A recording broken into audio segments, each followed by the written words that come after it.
In the misty village of St. Mary's Thread, a master weaver lies dead in her locked loom room, her final tapestry torn to shreds. Hercule Poirot, with his razor-sharp mind, unravels a web of secrets, a jealous rival, an impatient noble, and a quiet apprentice with ink-stained hands. Cyanide in the tea, a key turned by pliers, and stolen patterns weave a tale of ambition and betrayal. Can Poirot untangle the truth before the killer's thread runs free? Dive into the silent tapestry, where every stitch hides a deadly secret. Chapter 1. The Loom Room. The autumn sun hung low over the village of St. Mary's Thread, casting a golden sheen across the Devon hills, where hedgerows tangled with late-blooming gorse. The air carried a crisp edge, mingled with the faint, earthy scent of wool and beeswax that clung to the village like a signature. Hercule Poirot, the diminutive Belgian detective with his impeccable mustache and polished boots, had arrived only 2 days prior, persuaded by his friend Captain Arthur Hastings for what was promised to be a restful retreat. Hastings, ever fond of the English countryside, had waxed poetic about the charm of St. Mary's Thread, its thatched cottages, and its singular claim to fame, the exquisite tapestries of Madame Eleanor Vance. But rest, as Poirot had long learned, was a luxury rarely afforded to those with his particular talents. On the morning of October 12th, the tranquility of their stay at the Rose and Thistle Inn was shattered. A young lad, no more than 15, burst through the inn's oak door, his face flushed and his breath coming in gasps. "Monsieur Poirot!" "Captain Hastings!" he cried, clutching his cap. "It's Madame Vance. She's dead. Found in her loom room, locked tight. They're saying it's murder." Hastings, midway through a sip of tea, spluttered and set his cup down with a clatter. "Good heavens, boy, what's that you say? Murder?" His eyes widened, already alight with the thrill of a mystery, though his tone carried the indignation of a man whose holiday had been rudely interrupted. Poirot, seated by the window with a copy of the Times he had barely glanced at, folded the paper with deliberate care, his green eyes, sharp as cut glass, fixed on the messenger. "Calm yourself, jeune homme," he said, his voice precise and accented. "Tell Poirot exactly what has occurred. Omit nothing." The boy, trembling, recounted the grim discovery. Madame Eleanor Vance, the village's most celebrated artisan, had been found lifeless in her private loom room at Vance Manor. The door was locked from within, the key still in her possession. No one had seen her since the previous evening, and the room's sole window, barred and narrow, offered no means of entry or exit. A tapestry, half woven on her great loom, was found torn, its threads in disarray. The local constable had summoned Inspector Harrow from Exeter, but the village was already abuzz with whispers of foul play. Poirot rose, adjusting his lapels with a fastidious flick of his fingers. "Hastings, mon ami, it seems our repose must wait. A locked room, a death, a tapestry desecrated. These are not the signs of a simple misfortune. We go to Vance Manor at once." The manor stood at the edge of St. Mary's Thread, a sprawling edifice of weathered stone, its gabled roofs softened by ivy. Its halls were a gallery of Madame Vance's artistry, tapestries of mythic beasts, pastoral scenes, and heraldic crests adorned every wall, their colors vivid even in the dim light. The loom room, situated at the manor's heart, was a fortress of solitude, where Madame Vance crafted her masterpieces. As Poirot and Hastings approached, they found Inspector Harrow, a burly man with a bristling mustache and a penchant for barking orders, overseeing a small crowd of servants and villagers. "Morning, gentlemen," Harrow greeted, his tone brisk but wary, as he recognized Poirot. "Didn't expect to see you here, Mr. Poirot. Nasty business, this. Looks like the old girl had a heart attack, collapsed, and tore her work in the fall. Tragic, but straightforward."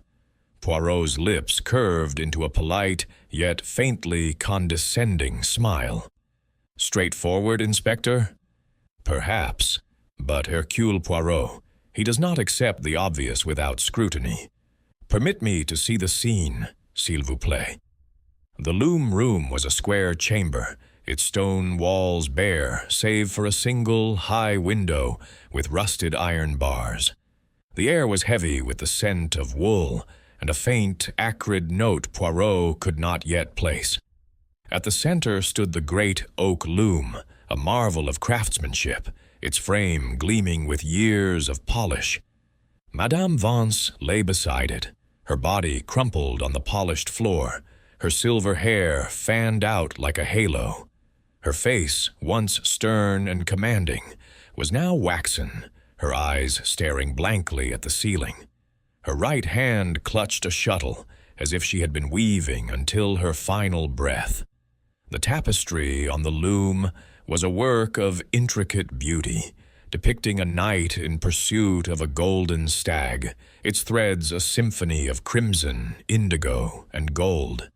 Yet its lower edge was marred by a jagged tear, threads pulled loose and frayed, as if ripped by force. Poirot knelt, his gloved fingers tracing the damage without touching it. "Curieux," he murmured. "This tear, it is not the work of a fall. The threads, they are pulled in many directions. Deliberate, non?" Hastings, peering over his shoulder, frowned. "Deliberate. But why ruin such a thing? It must be worth a fortune." "Précisément, Hastings. The question is why? To destroy? To conceal? Or to suggest something else entirely?" Poirot's gaze swept the room, noting the locked door, its key still in Madame Vance's pocket, and the window, too small for even a child to pass through. He leaned closer to the body, his nostrils flaring slightly. "And this scent, it is not merely wool. There is something else, bitter, like almonds, but faint," Inspector Harrow scoffed. "Almonds? You're imagining things, Poirot. No need for fancy theories. She was old, her heart gave out, and that's that." Poirot's eyes twinkled with a hint of mischief. "The little gray cells, Inspector, they do not imagine.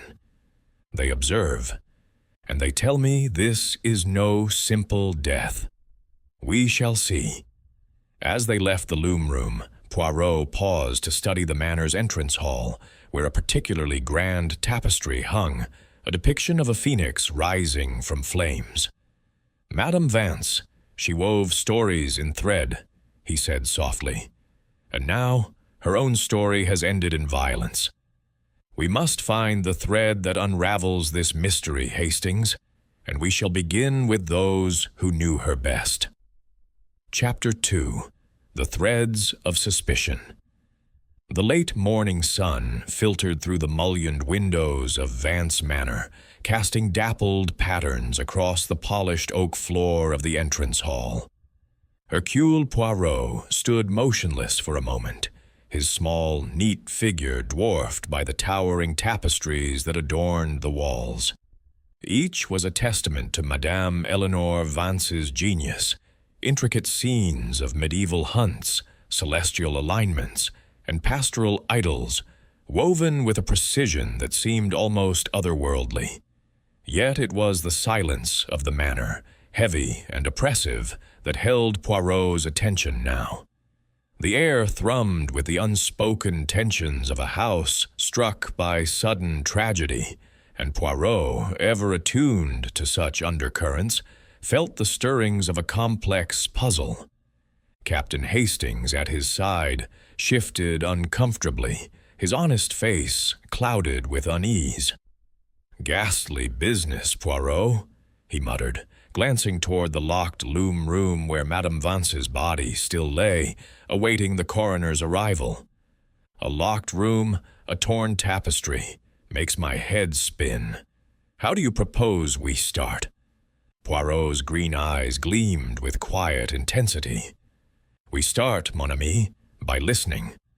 The truth, it hides in the words and silences of those who remain.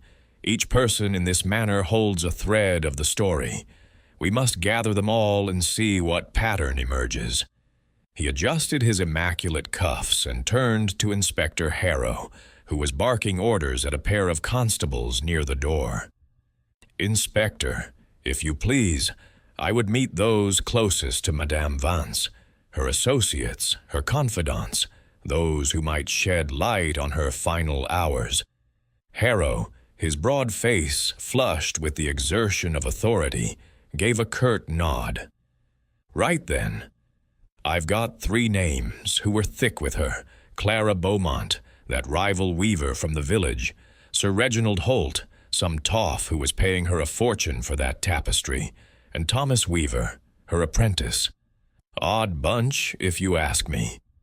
I'll have them brought to the drawing-room." Poirot inclined his head. "Excellent. And, Inspector, ensure the loom room remains undisturbed. There are details yet to be examined." Harrow grunted, clearly skeptical of Poirot's methods, but unwilling to challenge the detective's reputation outright. "As you say, Mr. Poirot. But don't go stirring up trouble where there's none.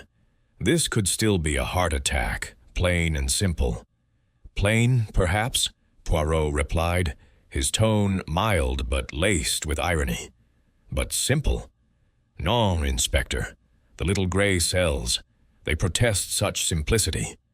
The drawing-room of Vance Manor was a study in understated elegance, its walls lined with yet more of Madame Vance's tapestries, these depicting softer scenes: willows by a river, a maiden with a lute.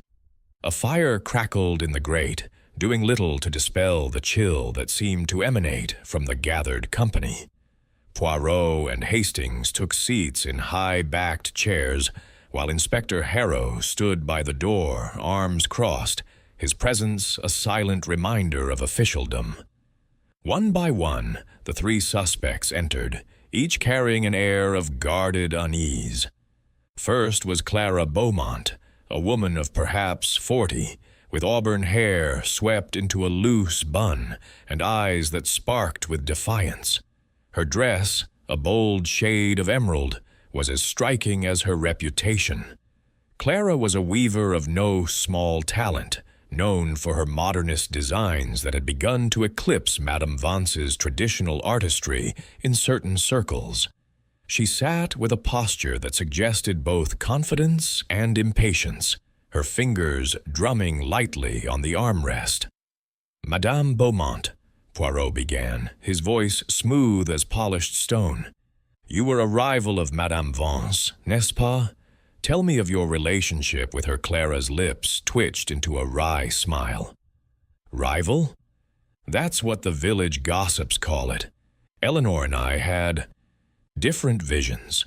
She clung to her old patterns, knights, queens, dusty legends. I weave for the future, for those who want art that breathes. We didn't see eye to eye, but I respected her skill. She was a master. In her way, Poirot's eyes narrowed slightly. Respect, yes, but perhaps also envy. Her tapestries commanded great sums. Her name carried weight across Europe. Did this not gall you, madame?" Clara's smile faded, replaced by a flash of irritation. "Envy? Hardly. My work sells well enough. I was at my workshop last night, working late with my assistant, Lydia. Ask her if you don't believe me. I had no reason to harm Eleanor, and frankly, I wouldn't waste my time sneaking into her precious loom room." Poirot made a small, non-committal gesture.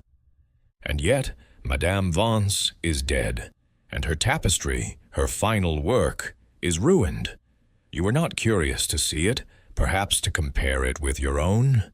Clara's laugh was sharp, almost brittle. Curious. I had no need to spy. My designs are my own. Eleanor guarded her patterns like a dragon with its hoard. If anything, she was the one obsessed with competition, always hinting I'd stolen her ideas. Ridiculous. Poirot noted the heat in her words, the quick defensiveness. Merci, madame. For now, that is all. Next came Sir Reginald Holt, a man whose very presence seemed to demand deference. Tall and broad-shouldered, with a mane of silver hair and a face carved by years of privilege, he entered the room as if it were his own. His tailored suit spoke of wealth, and the heavy signet ring on his right hand gleamed in the firelight. He sat with the air of a man accustomed to command, though his eyes betrayed a flicker of unease. "Sir Reginald," Poirot said, his tone courteous but probing, "you were a patron of Madame Vance. This tapestry, the one now torn, was it not commissioned by you?" Sir Reginald nodded, his jaw tight. "Indeed. A depiction of my family's lineage, meant for a gala at my estate next month. Cost me a small fortune, and she was taking her damned time with it. I pressed her to hurry. My family's name deserves no less than perfection, but I'd hardly kill her over a delay." Poirot tilted his head, studying the man's hands. The signet ring, he noted, had a raised crest, its edges sharp enough to catch fabric. "You visited her recently, oui? To discuss this delay, perhaps with some vigor?" Sir Reginald's eyes narrowed. "I called on her 2 days ago. Yes, we had words. She was stubborn, insisted on her own pace. But I was at home last night, as my butler will confirm. Look here, Poirot. I'm a busy man. I don't skulk about committing murders." "Of course, monsieur," Poirot said, his voice deceptively placating. "But a man of your stature, he values his investments. The loss of this tapestry, it must pain you greatly." Sir Reginald's mouth tightened. "It's a damned nuisance, I'll grant you. But I'm not in the habit of destroying what I've paid for. Now, if you'll excuse me, I have matters to attend to." He rose, as if to dismiss himself, but Poirot's raised hand stayed him. "One moment, Sir Reginald. The loom room was locked. Do you know of any who might have had access, perhaps a key?" The man hesitated, then shook his head. "Eleanor was paranoid about that room. Kept the key on her person, always. If anyone got in, they'd have needed her permission, or her key." He strode out, leaving a faint scent of cigar smoke in his wake. Last was Thomas Weaver, the apprentice, a lanky youth of 20 with dark hair that fell across his brow and eyes that darted nervously. His hands, calloused from years at the loom, clutched a worn cap, and his simple woolen coat seemed out of place in the manor's grandeur. He sat on the edge of his chair as if poised to flee. "Monsieur Weaver," Poirot said gently, "you were Madame Vance's apprentice. A great honor to learn from such a maestra. Tell me of your time with her." Thomas swallowed, his voice low but steady. "She was brilliant, strict but fair, taught me everything, how to choose threads, how to balance colors, how to make the loom sing. I was with her 3 years, working in the manor, sometimes in the loom room, when she allowed it. And last night?" Poirot pressed, his gaze unwavering. "Where were you?" Thomas's fingers tightened on his cap. "I was here, helping with some dyeing in the workroom. Left around 11, went to my lodgings in the village. I didn't see her after supper. She was in the loom room, said she wanted to work alone." Poirot leaned forward slightly. "Alone, yes. But the room was locked, the key in her pocket. You had no means to enter? Thomas shook his head, a touch too quickly. No, sir. She never let anyone in there without her say-so. The key was hers alone. Poirot's eyes lingered on the boy's hands, noting a faint smudge of ink on his fingertips. Unusual for a weaver, whose tools were thread and shuttle, not pen and paper. Merci, Thomas. You have been most helpful. As the youth left, Hastings leaned close. What do you make of them, Poirot? Clara's got a temper, Sir Reginald's all bluster. And that lad, nervous as a cat. Any of them could have done it, but that locked room. It's impossible. Impossible, Hastings? Poirot's smile was enigmatic. No, nothing is impossible when one employs the little gray cells. The lock, the tapestry, the scent of almonds. These are clues, not barriers. We must now seek more threads. Their next stop was the Manor's kitchen, where the housekeeper, Mrs. Gibbs, a stout woman with a face like a well-worn quilt, was bustling about. She greeted Poirot with a mix of awe and suspicion, her hands flour-dusted from kneading dough. "Terrible thing, sir," she said, wiping her brow. "Madame was a hard woman, but kind in her way. Never thought she'd meet such an end." Poirot nodded sympathetically. "Tell me, Madame Gibbs, of Madame Vance's habits. Did she entertain visitors often? Was she troubled in recent days?" Mrs. Gibbs pursed her lips. "Troubled, aye. She'd been sharp lately, snapping at the staff. Said someone was prying into her work, though she wouldn't name names. As for visitors, Sir Reginald was here 2 days back, raising his voice about that tapestry. Clara Beaumont came by last week, all smiles, but you could see the ice in her eyes. And Thomas? Well, he was always about, wasn't he? Devoted, but quiet. Too quiet, if you ask me." Poirot's interest sharpened. "Quiet, you say? Did you see him last night?" Mrs. Gibbs hesitated. "I saw him heading toward the loom room around 10, carrying a basket of dyed wool. Didn't think much of it. Madame often had him run errands late, but he left soon after, or so he said." "Most interesting," Poirot murmured. He thanked Mrs. Gibbs and led Hastings to the garden, where the air was cooler and the scent of roses mingled with damp earth. There they found Mr. Pike, the gardener, a stooped figure with gnarled hands and eyes that missed little. "Mr. Pike," Poirot began, "you tend the grounds. Did you see anything unusual last night near the loom room? Perhaps." The old man scratched his chin, his gaze distant. "Aye, saw young Thomas lingering by the west wing, near the loom room's window, round 10:30. Looked furtive, he did, but he's a shy lad, so I paid it no mind. Didn't see him go in, though. Windows barred, and the doors always locked." Poirot's mustache twitched. "And others? Madame Beaumont? Sir Reginald?" Pike shook his head. "None but the usual staff. Sir Reginald's carriage was here 2 nights ago, not last night. As for that Beaumont woman, she don't come round often. Too proud for it." As they returned to the manor, Poirot's mind was a whirl of details. The torn tapestry, the almond scent, the ink on Thomas's fingers, Clara's defiance, Sir Reginald's ring.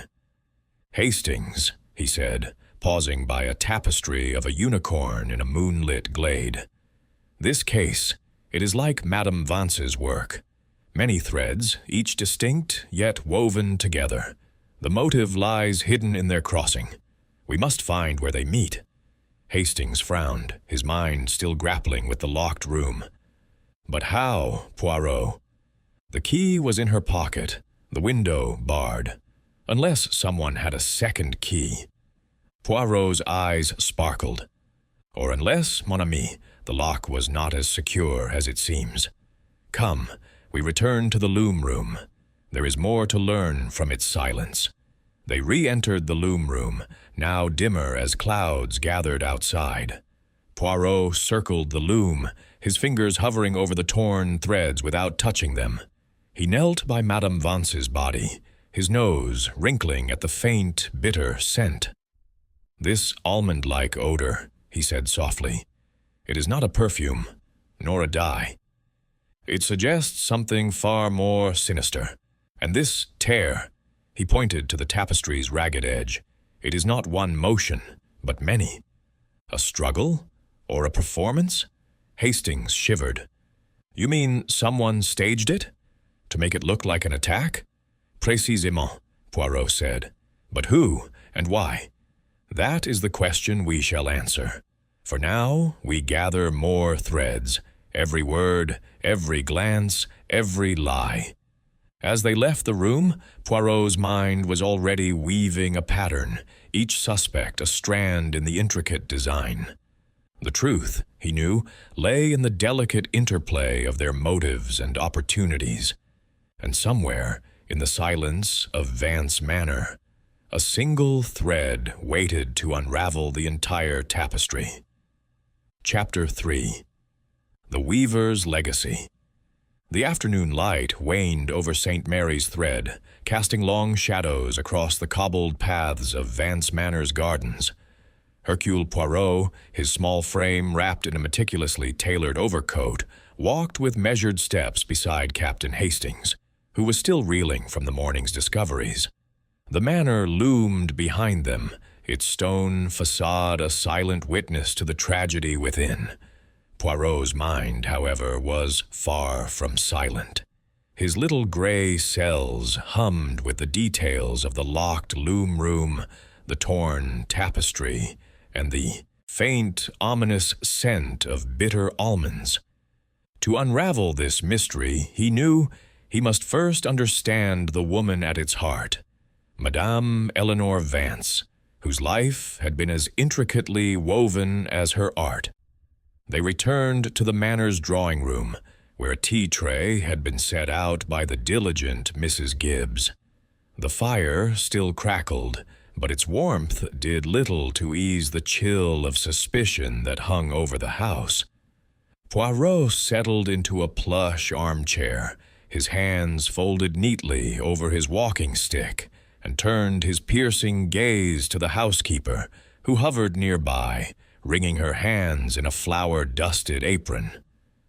"Madame Gibbs," Poirot began, his voice soft but commanding. "You knew Madame Vance better than most, I think. Tell me of her life, her work. What was this woman who wove such marvels?" Mrs. Gibbs hesitated, her eyes darting to the tapestries on the walls, a shepherd tending his flock, a mermaid rising from the sea. "She was a rare one, sir," she said at last, her voice low with respect. "Born in this village, but her talent took her far. Studied in Paris, they say, with the great weavers of the Gobelins. Came back 20 years ago, bought this manor, and made it her own. Never married, never needed to. Her looms were her family, her patterns her legacy." Hastings, sipping his tea, leaned forward. "She must have been wealthy then, with all those tapestries. Any family to inherit?" Mrs. Gibbs shook her head. "None that I know of, sir. She kept to herself, mostly. Her clients were lords and ladies, museums even, but she didn't care for their company. Spent her days in that loom room, weaving till her fingers bled sometimes. Said her patterns came to her like dreams, and she'd not share them with a soul." Poirot's mustache twitched, a sign of his keen interest. "These patterns, Madame Gibbs, they were unique, oui? A secret she guarded closely?" "Oh, aye," the housekeeper replied, her brow furrowing. She'd sketched them in a little book, kept it locked in her desk. Never let anyone see, not even Thomas, though he begged to learn her methods. Lately, she was jumpy about it, said someone was after her designs, trying to steal her soul's work.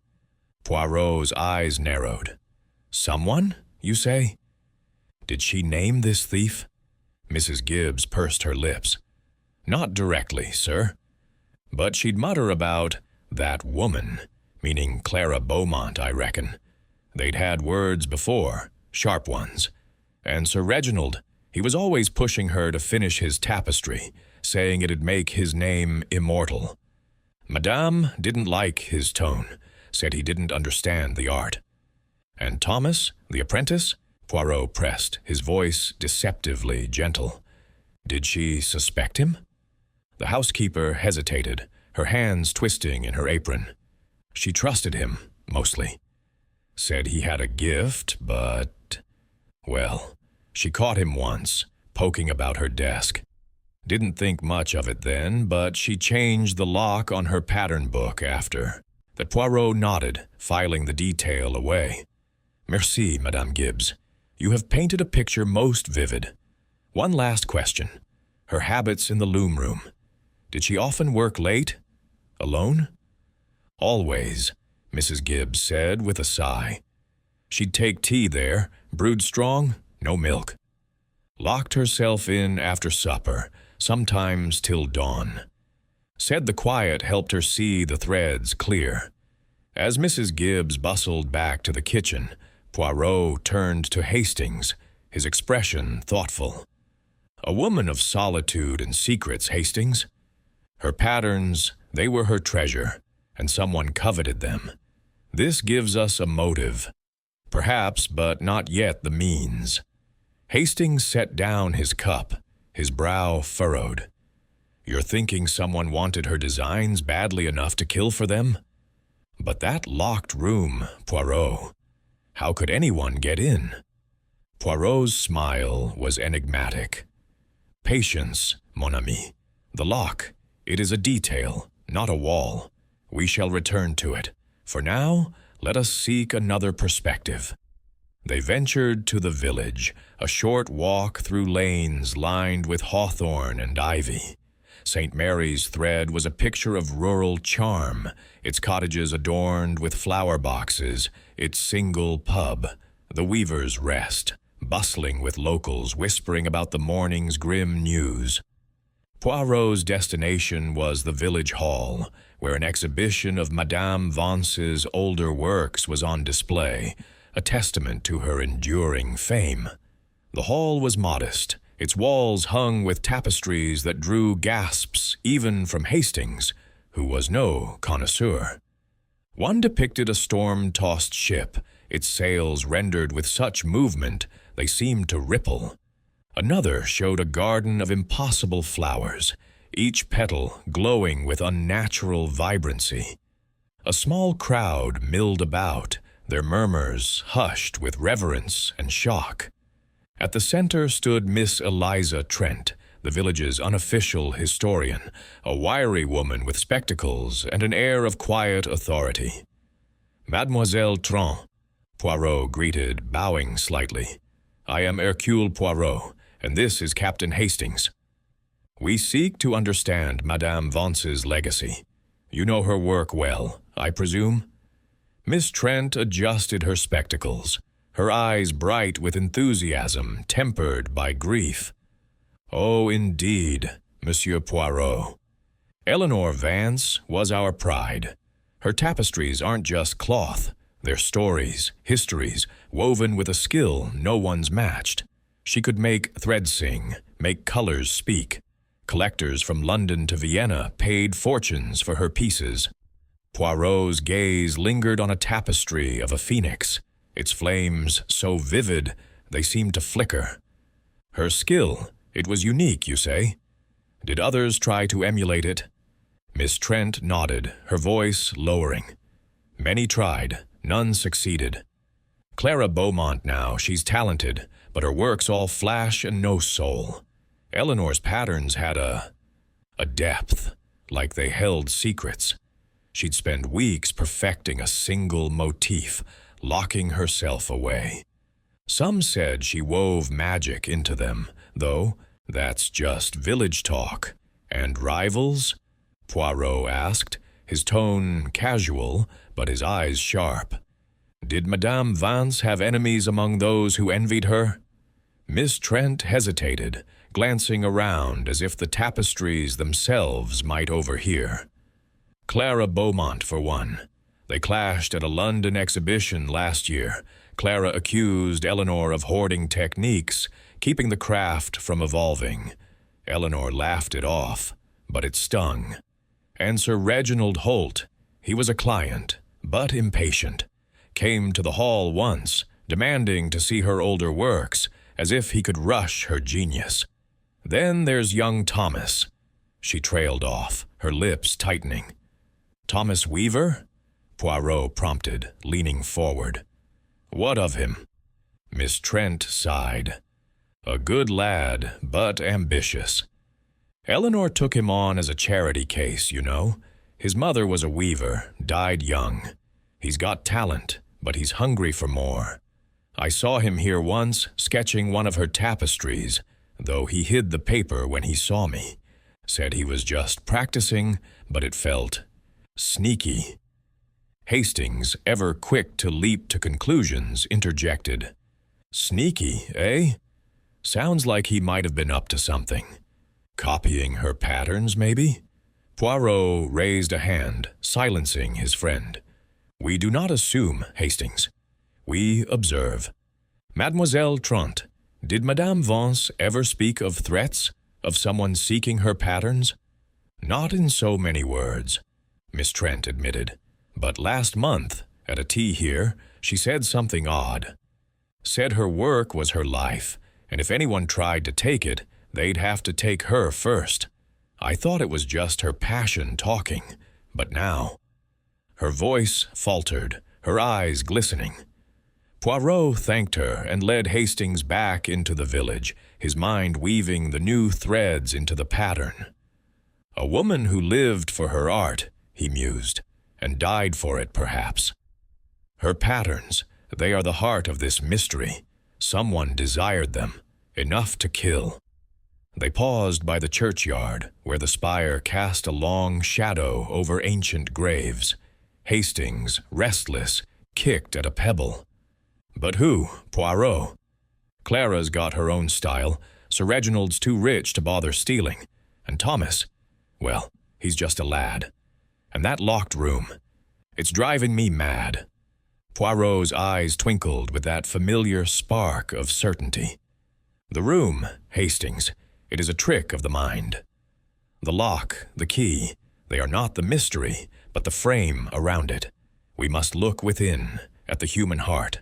Greed, envy, ambition, these are the tools of murder, not a key or a bar. As they returned to the inn, the village settling into the hush of evening, Poirot's thoughts turned to the loom room. He would return there, he decided, to study its secrets anew. The torn tapestry, the almond scent, the ink on Thomas's fingers. These were not random threads, but part of a design. One he was determined to unravel. Tomorrow, Hastings, he said, pausing at the inn's door. We shall pull at these threads and see what falls apart. For now, we rest, but the little gray cells, they do not sleep. Chapter 4. The Rival's Alibi. The morning mist clung to the lanes of St. Mary's Thread, veiling the village in a gauzy shroud as Hercule Poirot and Captain Hastings set out from the Rose and Thistle Inn. The air was damp, carrying the scent of wet earth and fading roses, but Poirot's mind was sharp, his green eyes alight with the quiet intensity of a hunter on the trail. The revelations of the previous day, the locked loom room, the torn tapestry, the bitter almond scent, had woven a pattern of suspicion, and now he sought to test one of its most vibrant threads. Clara Beaumont, the rival weaver whose bold designs and sharper tongue had set her at odds with the late Madame Eleanor Vance. Hastings, bundled in a tweed coat, strode beside him, his brow furrowed with the effort of keeping pace with Poirot's thoughts. I say, Poirot, This Clara Beaumont sounds a fiery sort. If anyone had a grudge against Madame Vance, it's her. But how could she get into that locked room? It's a puzzle, and no mistake Poirot's mustache curved slightly, a sign of amusement or anticipation. A puzzle, oui, Hastings, but not insoluble. The heart of this mystery lies not only in the how, but the why. Madame Beaumont, she is a woman of ambition, of pride. We shall see if her pride conceals guilt or merely rivalry.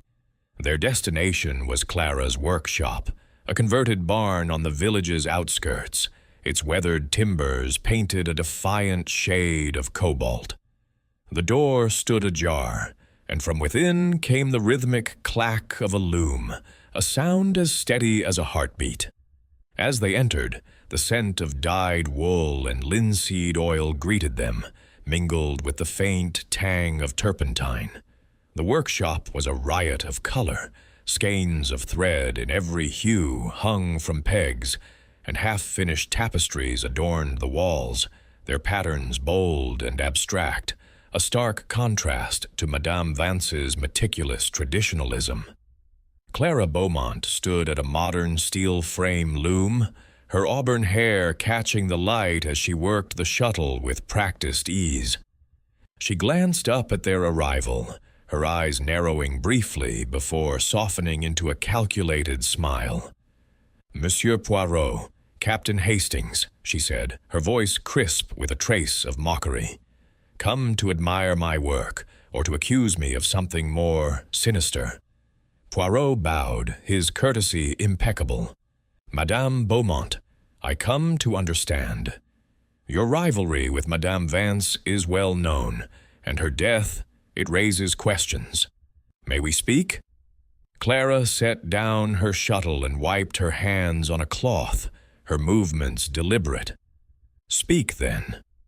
"I've nothing to hide. I was at my workshop last night, weaving till dawn. My assistant, Lydia, can vouch for me. Ask her. She's in the back, sorting threads." Poirot's gaze swept the room, noting the organized chaos of her workspace. A table held spools of thread, some shimmering with a rare silk that caught his eye. It was a deep, lustrous blue, identical to a strand he had seen in the Torn Tapestry in Madame Vance's loom room. He made no comment but filed the observation away. "Your work, madame, it is striking," he said, gesturing to a tapestry of jagged geometric shapes, its colors almost violent in their intensity. "Very different from Madame Vance's, non? Did you ever borrow from her methods?" Clara's laugh was sharp, like the snap of a breaking thread. "Borrow? You mean steal, don't you?" Eleanor thought everyone was after her precious patterns. She was wrong. My designs are my own, born from my mind, not hers. She was stuck in the past, weaving knights and maidens for stuffy lords. I create art for the living. Poirot tilted his head, his expression unreadable. "And yet, madame, you visited her recently, oui? The housekeeper mentioned a meeting. Perhaps not so cordial?" Clara's smile tightened. "I called on her last week, yes. Professional courtesy, nothing more. She was cold, accused me of copying her techniques. I told her she was paranoid, that the world had moved on. We parted on bad terms, but that's hardly a motive for murder." "Perhaps not," Poirot said, his tone mild. "But the tapestry, torn so violently, it was a work of great value. Did you ever see it? Perhaps to compare with your own?" Clara's eyes flashed. "I didn't need to see it. I heard enough from Sir Reginald, boasting about his grand commission. Eleanor's work was fine, but overrated. If someone tore it, maybe they did the world a favor, freed up space for something new." Hastings bristled at her callousness, but Poirot remained serene. "And last night, you say you were here. This silk," He gestured to the blue thread on the table. "It is unusual, no?" I saw its like in Madame Vance's loom room. Clara's expression flickered, a momentary unease. "It's rare, yes, imported from Italy. Plenty of weavers use it, not just Eleanor. You're fishing, Monsieur Poirot, and you'll catch nothing here." She turned back to her loom, as if dismissing them. Poirot, undeterred, pressed on. "One final question, madame." The loom room was locked, the key with Madame Vance. Did she ever speak of others having access, perhaps a spare key? Clara paused, her fingers stilling on the shuttle. She was obsessive about that room. Kept the key on a chain around her neck, or so she told me once. If someone got in, they'd have needed to trick her, or take it from her body. Her tone was matter-of-fact, but Poirot noted the slight tremor in her hand. He thanked her and beckoned Hastings to the back of the workshop, where Lydia, a mousy girl with ink-stained fingers, was sorting threads. She confirmed Clara's alibi without hesitation, her voice earnest. "Miss Beaumont was here all night, sir. We were working on a new piece, didn't stop till near morning." As they left the workshop, Hastings shook his head. "She's a cool customer, Poirot. That silk thread, though. Bit of a coincidence, don't you think?" Poirot's eyes gleamed. "Coincidence, Hastings, is a word for those who lack imagination. The thread, it is a clue, but not yet a proof. Madame Beaumont is clever, her alibi convenient. We must verify it, and we must learn more of this silk." They walked back toward the village, the mist now lifting to reveal the rolling hills beyond. Poirot's mind was a whirl of details, the blue silk, Clara's defensiveness, the locked room. He paused by a stone wall, his gaze distant. "Hastings, consider the tapestry. Why tear it? To destroy its value? To hide a flaw? Or to suggest a struggle that never was?" Hastings frowned, his practical mind struggling with the abstraction. "A struggle, you say?" But Madame Vance was alone, wasn't she? Unless someone was with her before the door was locked. "Précisément," Poirot said, tapping his walking stick on the ground.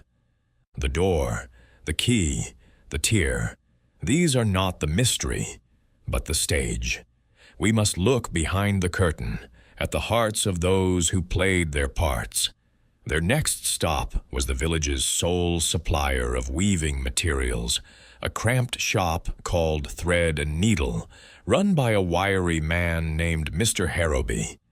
His shelves were a rainbow of threads, from coarse wool to delicate silks, and his ledger lay open, revealing a meticulous record of sales.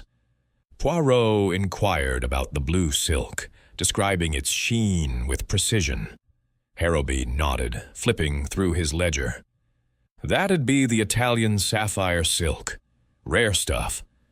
Only 2 buyers in the village, Madame Vance and Miss Beaumont. Madame took a spool last month, said it was for a special commission. Miss Beaumont bought hers a week ago, claimed it was for a new design." Poirot's mustache twitched. "And no others?" "You are certain, monsieur?" Harrowby scratched his chin. "Certain as I can be. That silk's pricey. Not many can afford it. Mind you, I saw young Thomas Weaver in here a fortnight back asking about it. Said he was curious, but he didn't buy." "Thank you, Monsieur Harrowby," Poirot said, his mind already turning over this new thread. As they stepped back into the street, he murmured to Hastings, "The silk, it binds them, Madame Vance, Madame Beaumont, and perhaps young Thomas. But why does an apprentice inquire about such costly thread?" Hastings shrugged, his mind still on Clara. "She's got the motive, Poirot. Rivalry, jealousy. And that alibi of hers, it's just her assistant's word. Could be a lie." "Could be," Poirot agreed, his voice thoughtful. But a lie, it must be tested. We shall speak to this Lydia again, away from her mistress, and we shall return to the manor, for the loom room holds more secrets yet. As they made their way back, the village clock struck noon, its chimes echoing over the rooftops. Poirot's steps were brisk, his mind weaving the threads of the case, Clara's defiance, the rare silk, the locked door. Each was a strand in a tapestry of deceit, and he was determined to find where they crossed. "The truth, Hastings," he said, his eyes gleaming. "It is there, hidden in the weave. We pull one thread, and the whole shall unravel." Chapter 5. The Client's Impatience. The afternoon sun dipped low over St. Mary's thread, painting the Devon hills in hues of amber and shadow as Hercule Poirot and Captain Hastings made their way to Holt Hall, the grand estate of Sir Reginald Holt. The air was crisp, laced with the scent of fallen leaves and distant wood smoke, but Poirot's thoughts were far from the pastoral serenity. The mystery of Madame Eleanor Vance's death grew ever more intricate. With each thread, Clara Beaumont's rare silk, Thomas Weaver's nervous demeanor, the locked loom room, leading deeper into a web of motives and secrets. Now Poirot turned his keen mind to Sir Reginald, the impatient client whose commission lay in tatters on Madame Vance's loom. Holt Hall stood a mile from the village, a Georgian pile of red brick and white columns, its lawns manicured to a faultless sheen. As Poirot and Hastings approached, the crunch of gravel underfoot was the only sound, save for the faint caw of rooks circling the estate's ancient oaks. Hastings, ever impressed by grandeur, let out a low whistle. "Quite a place, Poirot. Sir Reginald must be rolling in it to afford a Vance tapestry." Poirot's moustache gave a faint twitch. "Wealth, mon ami, it buys many things, tapestries, influence, perhaps even alibis. But it does not buy truth. We shall see what Sir Reginald reveals and what he conceals." They were ushered into the hall by a butler, a stooped man named Grayson, whose impeccable livery and impassive face bespoke years of service. The entrance hall was a monument to the Holt lineage, its walls hung with portraits of stern-faced ancestors, their eyes seeming to follow the visitors.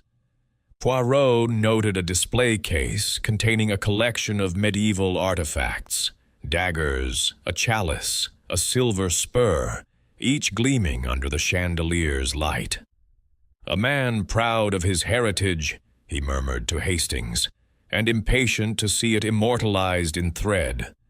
Sir Reginald awaited them in his study, a room of dark wood and leather-bound books, where a fire roared in a marble hearth.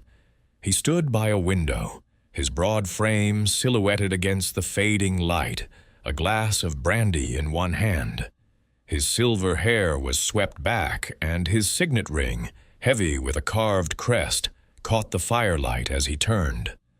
"Monsieur Poirot, Captain Hastings," he said, his voice a deep rumble, tinged with irritation. "I trust this won't take long. I've business to attend to." Poirot bowed slightly, his courtesy a sharp contrast to Sir Reginald's brusqueness. "Monsieur, I thank you for your time. The death of Madame Vance, it is a tragedy, and her tapestry, your commission, lies ruined. I seek to understand your connection to her and to the events of last night." Sir Reginald's jaw tightened, and he set his glass down with a deliberate clink. "A tragedy, yes, and a damned inconvenience. That tapestry was to be the centerpiece of my family's gala, a record of the Holt lineage back to the Normans. Cost me a fortune, £5,000, not counting the extras she demanded for her special threads. And now it's torn to bits, and she's dead. I'm out a masterpiece and a pile of money." Poirot's eyes gleamed, noting the man's emphasis on cost. "You were impatient with her progress, were you not?" The housekeeper spoke of a visit, heated words. "Perhaps you pressed her too hard?" Sir Reginald's face reddened, but his tone remained controlled. "I called on her 2 days ago. Yes, she was dawdling, as usual, fussing over details no one would notice. I told her to hurry. My gala's in 3 weeks, and I'd paid in advance. She took offense, said I didn't appreciate her art." "Art?" he snorted. "I wanted a legacy, not a lecture." "And last night?" Poirot asked, his voice soft but probing. "Where were you, monsieur, when Madame Vance met her end?" Sir Reginald's eyes narrowed, but he answered readily. "At home, here, all evening. Grayson can confirm it, as can my wife, Lady Margaret. We dined at 8, then I retired to my study to review accounts. Didn't leave the house till this morning, when I heard the news." Poirot nodded, his gaze drifting to the signet ring, its raised crest sharp enough to snag fabric. "This ring, monsieur, it is striking. A family heirloom, oui? Its edges, they are quite pronounced. Could such a thing perhaps catch on a tapestry, tear it?" Sir Reginald glanced at his hand, his expression tightening. "This? Been in the family for generations. I suppose it could catch, but I wasn't near her loom. I haven't seen the damned thing in weeks." He leaned forward, his voice lowering. "Look here, Poirot. I'm a man of means, not a sneak thief or a murderer. If I wanted something done, I'd hire it done, not skulk about myself." Hastings, unable to resist, interjected. "Bit blunt, aren't you? Sounds like you didn't care much for Madame Vance." Sir Reginald's lips curled into a thin smile. "I didn't have to like her. I respected her skill, nothing more. She was stubborn, secretive, kept that loom room locked tighter than a vault. If someone got in, they'd have needed her key. And she wore it like a talisman." Poirot's fingers tapped lightly on his walking stick. "And yet, monsieur, the key was found in her pocket, the room locked. You know of no other means of entry? No spare key? No hidden door?" Sir Reginald shook his head. "None. She was paranoid about that room, said her patterns were her life's blood. If anyone got in, they outsmarted her. Or worse." Poirot thanked him and requested a word with Grayson, who was summoned promptly.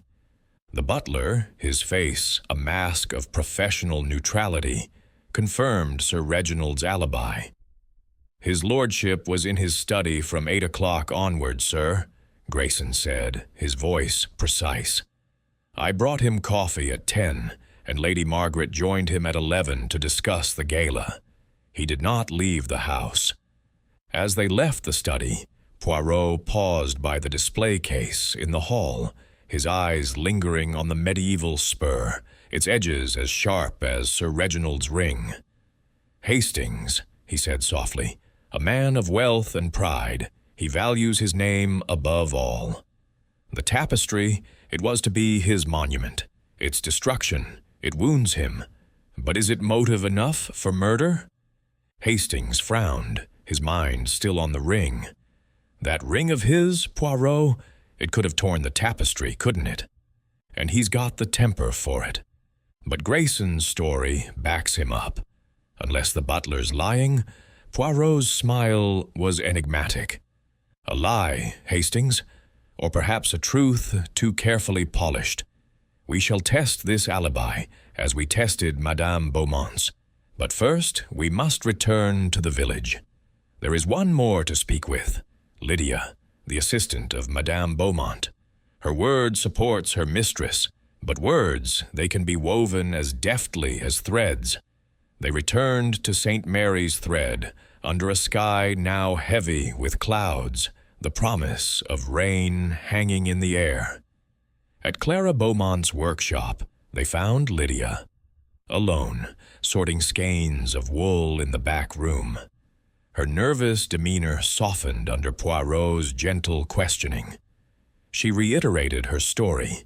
Clara had been at the workshop all night, working on a new design, but Poirot noted a hesitation, a glance toward the door as if fearing her mistress's return. "Mademoiselle Lydia," he said, his voice soothing, "you are loyal to Madame Beaumont, and that is admirable. But the truth, it is more precious than loyalty. Did you leave the workshop at any time? Last night? Did Madame Beaumont?" Lydia's hands trembled, and she bit her lip.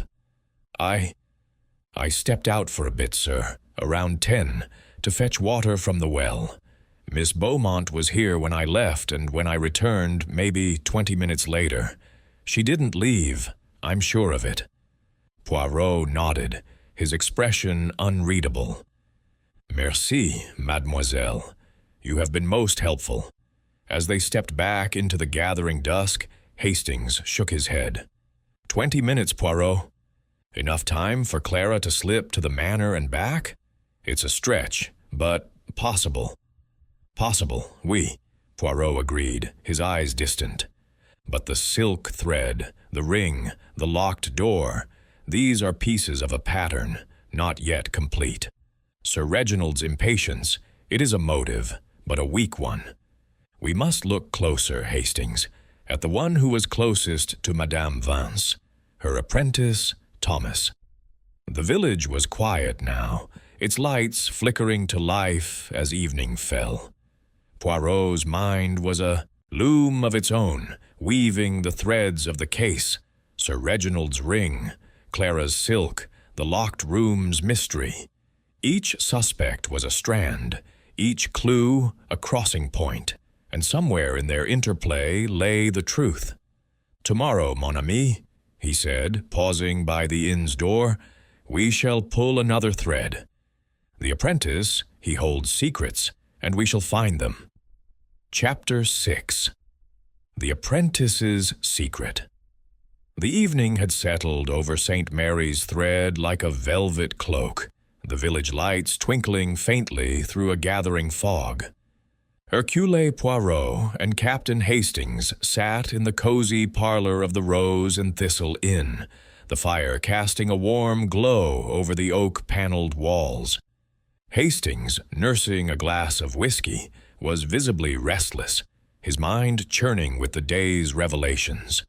The rare silk in Clara Beaumont's workshop, Sir Reginald Holt's sharp-edged ring, the locked loom room that seemed to defy all logic. Poirot, however, sat serenely, his small hands folded over his walking stick, his green eyes half closed as if listening to some inner melody. "Hastings, mon ami," Poirot said at last, his voice a soft murmur. "You are troubled by the puzzle, oui?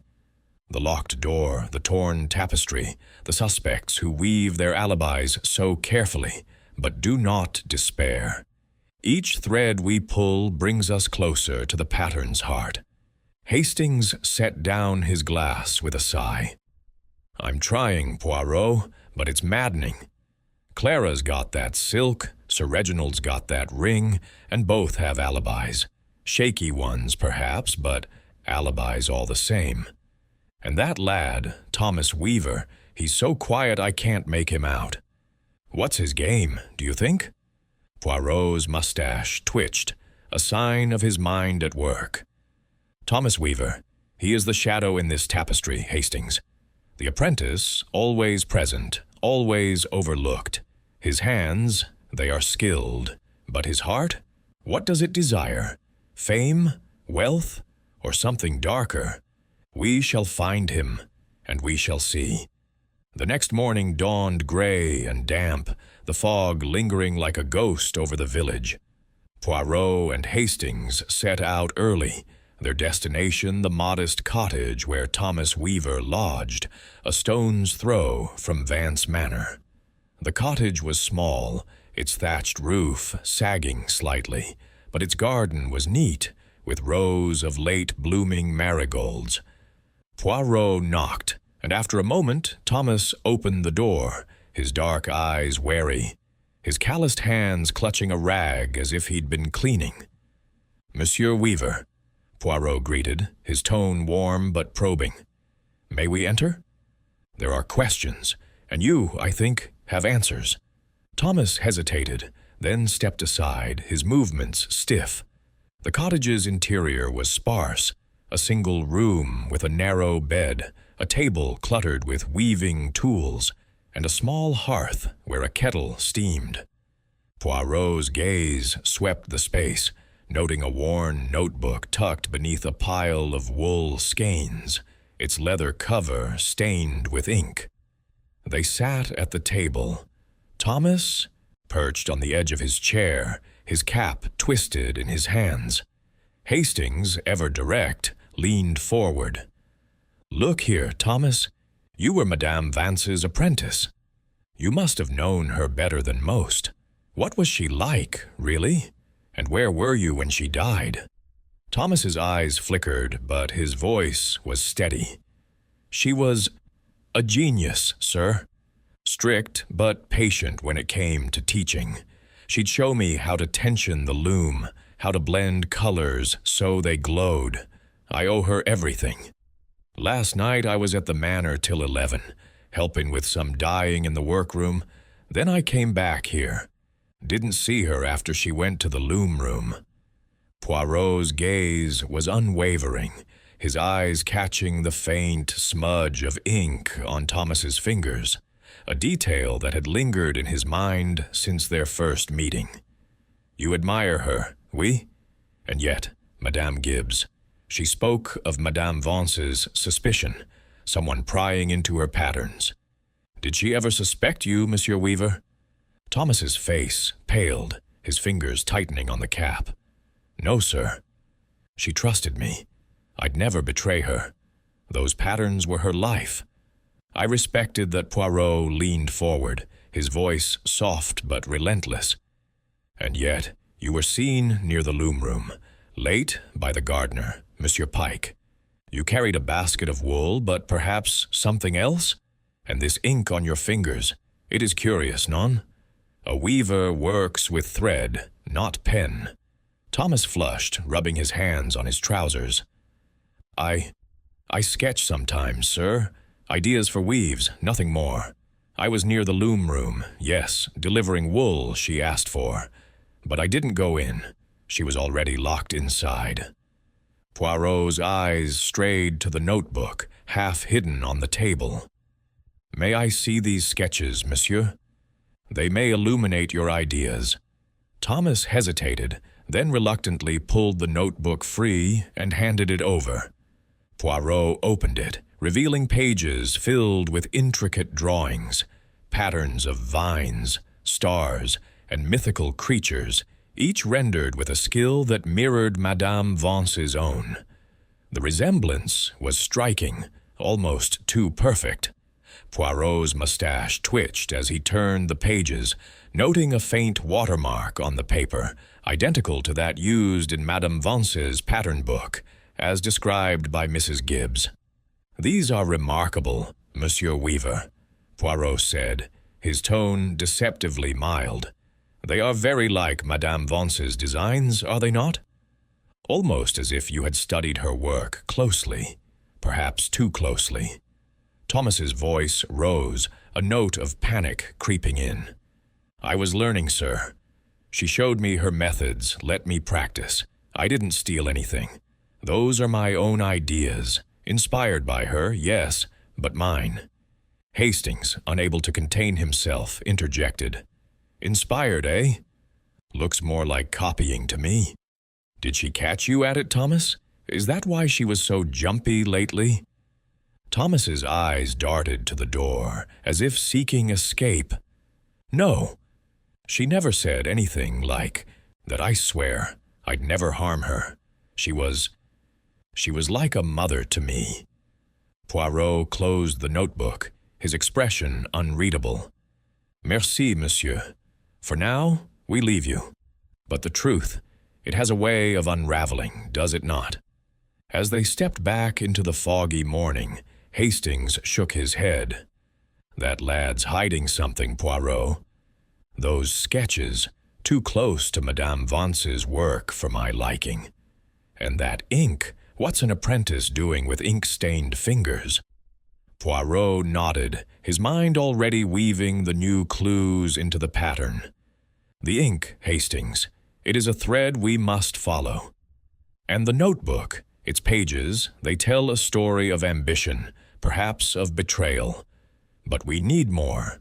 Let us return to the manor and seek permission to examine Thomas's quarters there." At Vance Manor, Inspector Harrow was overseeing the coroner's initial examination, his impatience evident as he paced the entrance hall. Poirot, with his usual charm, persuaded him to allow a search of the small room Thomas used when staying overnight at the manor. The room, tucked in the servants' wing, was as sparse as the cottage, containing only a cot, a washstand, and a wooden chest. Poirot's meticulous search revealed little at first, a few spare shuttles, a bundle of wool. But beneath the cot, hidden in a folded cloth, he found a small key, its shape matching the lock on Madame Vance's pattern book. "Voilà," Poirot said, holding the key aloft. "A key, Hastings, to secrets. Not the loom room, I think, but something equally precious, Madame Vance's designs." Hastings's eyes widened. "Good Lord, Poirot. You think Thomas was stealing her patterns? But why? To sell them?" "Perhaps," Poirot said, pocketing the key. "Or to claim her genius as his own. Ambition, it is a powerful motive, non? But we must be sure. This key, it opens a door, but not yet the truth." They left the manor, the fog now thick enough to blur the outlines of the village. Poirot's mind was a whirl of details: the ink, the notebook, the key, the torn tapestry. Each pointed to Thomas, yet the locked room remained a barrier, its secret tantalizingly out of reach. "We must speak to the chemist, Hastings," he said, his voice firm. "The almond scent, it nags at the little gray cells. And then we shall confront young Thomas again. His secrets, they are unraveling." As they walked toward the village, the church bell tolled, its mournful notes echoing through the mist. Poirot's steps were brisk, his mind weaving the threads of the case into a tighter pattern. Thomas Weaver, the quiet apprentice, was no longer a shadow, but a central figure in the tapestry of murder, and Poirot was determined to expose the design he had woven. Chapter 7. The scent of death. The fog that cloaked St. Mary's thread had thickened by mid-morning, wrapping the village in a ghostly shroud that muffled sound and blurred the edges of reality. Hercule Poirot, undeterred by the damp chill, led Captain Hastings through the narrow lanes toward the village chemist, a small shop nestled between a bakery and a cobbler. His polished boots clicked sharply on the cobblestones, a counterpoint to Hastings's heavier tread. The discoveries of the previous day, Thomas Weaver's ink-stained fingers, the hidden key, the notebook filled with eerily familiar patterns, had tightened the weave of suspicion around the young apprentice. But Poirot's mind lingered on a subtler clue: the faint, bitter almond scent in the loom room. It was a thread that could unravel the method of Madame Eleanor Vance's death, and he pursued it with the tenacity of a bloodhound. Hastings, bundled against the fog's chill, was less sanguine. "I say, Poirot, this fog's beastly. Makes the whole place feel like a ghost story. That scent you keep harping on, almonds, you said? Couldn't it just be some dye or perfume she used? You're sure it's significant?" Poirot's green eyes glinted with certainty. "Mon ami, the little gray cells, they do not mistake such things. The scent of bitter almonds, it is not a dye nor a perfume. It is a signature of poison. We shall confirm this at the chemist, and then, Hastings, we shall see how the threads of this tapestry align." The chemist's shop, marked by a faded sign reading Harrowby and Sons, was a cramped space filled with the sharp tang of herbs and chemicals. Shelves lined with bottles and jars glowed faintly in the dim light, and behind the counter stood Mr. Edwin Harrowby, a wiry man with spectacles perched on a beak-like nose. He greeted them with a nod, his hands busy grinding something in a mortar. "Monsieur Harrowby," Poirot began, his voice precise and courteous. "I am Hercule Poirot, investigating the death of Madame Vance. In her loom room, I detected a scent, faint but distinct, like bitter almonds. Tell me, does this suggest anything to you?" Harrowby's hands paused, his eyes narrowing behind his spectacles. "Bitter almonds, you say? That's a hallmark of cyanide, Monsieur Poirot. Potassium cyanide, to be precise, used in some dyeing processes, but deadly in small doses. Inhaled or ingested, it kills quickly, stops the heart, leaves that smell, though it fades fast." Poirot nodded, his mustache twitching with satisfaction. "And such a substance, it is available here? Who might procure it?" Harrowby set down his pestle, his expression cautious. "It's not common, but weavers sometimes buy it for gold or silver dyes. Small quantities, mind you, tightly controlled. Madame Vance purchased some last month, said it was for a special commission.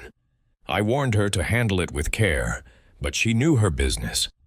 Others, well, I sold a vial to Clara Beaumont a while back for her metallic threads, and young Thomas Weaver asked about it once, curious-like, but he didn't buy." Hastings, unable to contain himself, leaned forward. "Thomas again. That lad's name keeps cropping up. Did he say why he was curious?" Harrowby shook his head. "Just said he was learning the trade, wanted to know about dyes. Seemed harmless, but I don't sell cyanide to apprentices without their masters say so." Poirot's mind was already weaving this new thread into the pattern. "Merci, Monsieur Harrowby. One more question. The effects of cyanide, they are swift, and the body, it shows what signs?" "Swift, aye," Harrowby replied. "Minutes, sometimes seconds, if the dose is strong. Convulsions, gasping, then collapse.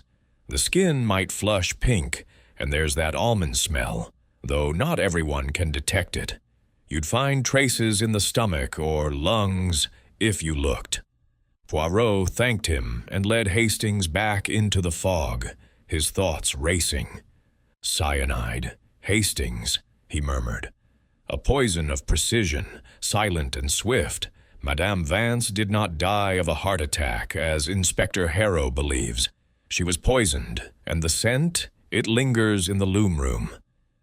They returned to Vance Manor, where the coroner had completed his initial examination and confirmed Poirot's suspicion. Madame Vance's body showed signs consistent with cyanide poisoning: flushed skin, a faint froth at the lips. The loom room, still sealed under Inspector Harrow's orders, awaited further scrutiny. Poirot, with the inspector's grudging permission, re-entered the chamber, his eyes scanning every detail with renewed purpose.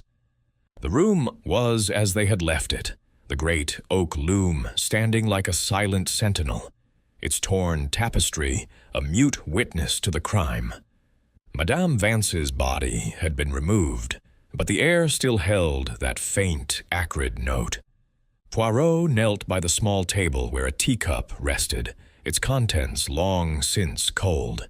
He lifted it carefully, noting a residue in the saucer, a powdery trace barely visible. "The tea, Hastings," he said, his voice low. She drank it here, alone, as was her habit.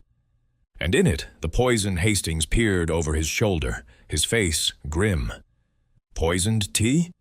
Good Lord, Poirot, that's cold-blooded. But how? The cup's right there. No vial, no bottle.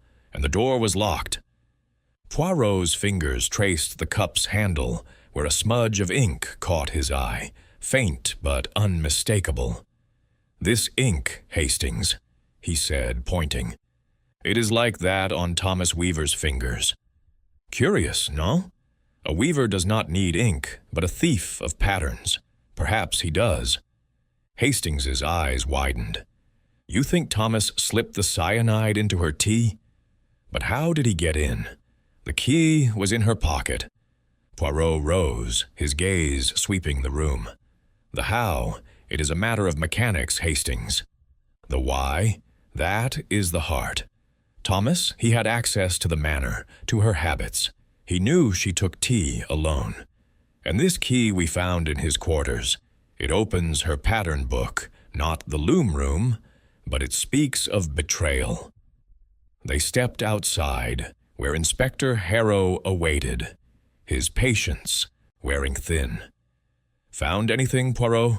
he asked, his tone skeptical. "Or are you still chasing scents and shadows?"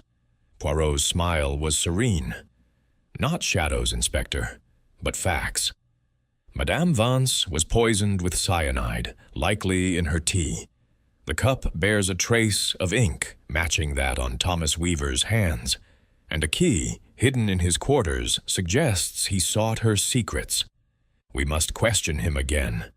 Harrow grunted, unconvinced but willing to follow. "Right then. I'll send for the lad.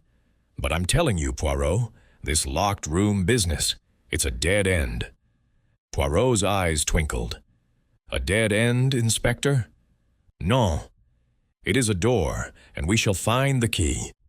They found Thomas in the manor's garden, tending to a pile of dyed wool under the watchful eye of Mr. Pike, the gardener. The apprentice's face paled as Poirot approached, his hands fidgeting with a skein of crimson thread. "Monsieur Weaver," Poirot said, his voice gentle but unyielding, "we must speak again. Of tea, of ink, and of cyanide." Thomas's eyes darted to the manor, then back to Poirot. "I don't know what you mean, sir. I told you, I left at 11. I didn't see her after supper." Poirot held up the teacup, carefully wrapped in a handkerchief. "This cup, monsieur, it held her last tea. And on it, a smudge of ink, like that on your fingers.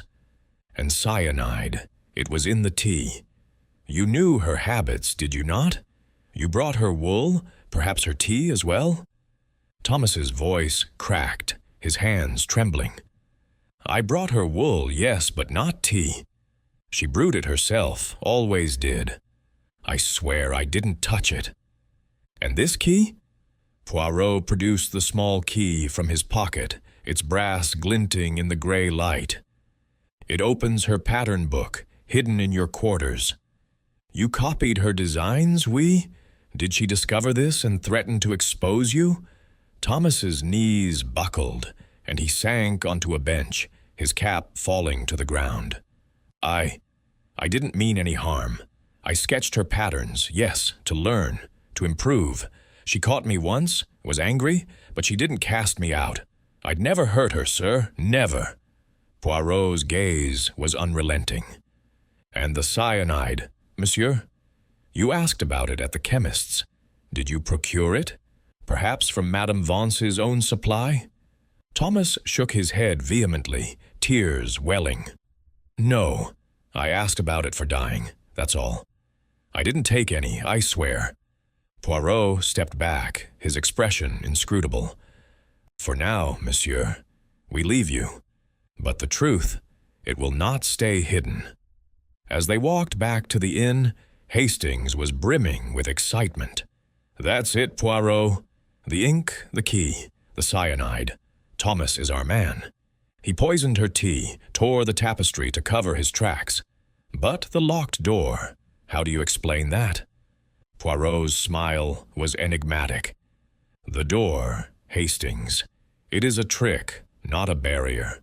The key was in her pocket, yes, but locks can be turned from without, with the right tool, a pair of pliers perhaps, or a clever hand. We shall find the method, but first, the motive. Thomas, he is close, but not yet the whole pattern. The fog began to lift, revealing the village's rooftops, but the mystery remained shrouded. Poirot's mind wove the threads, cyanide, ink, a key, a torn tapestry, into a tightening design, and he knew the final unraveling was near. Chapter 8. The pattern emerges. The fog had lifted by late afternoon, leaving St. Mary's thread bathed in a pale, wintry light that sharpened the outlines of its thatched cottages and ancient oaks.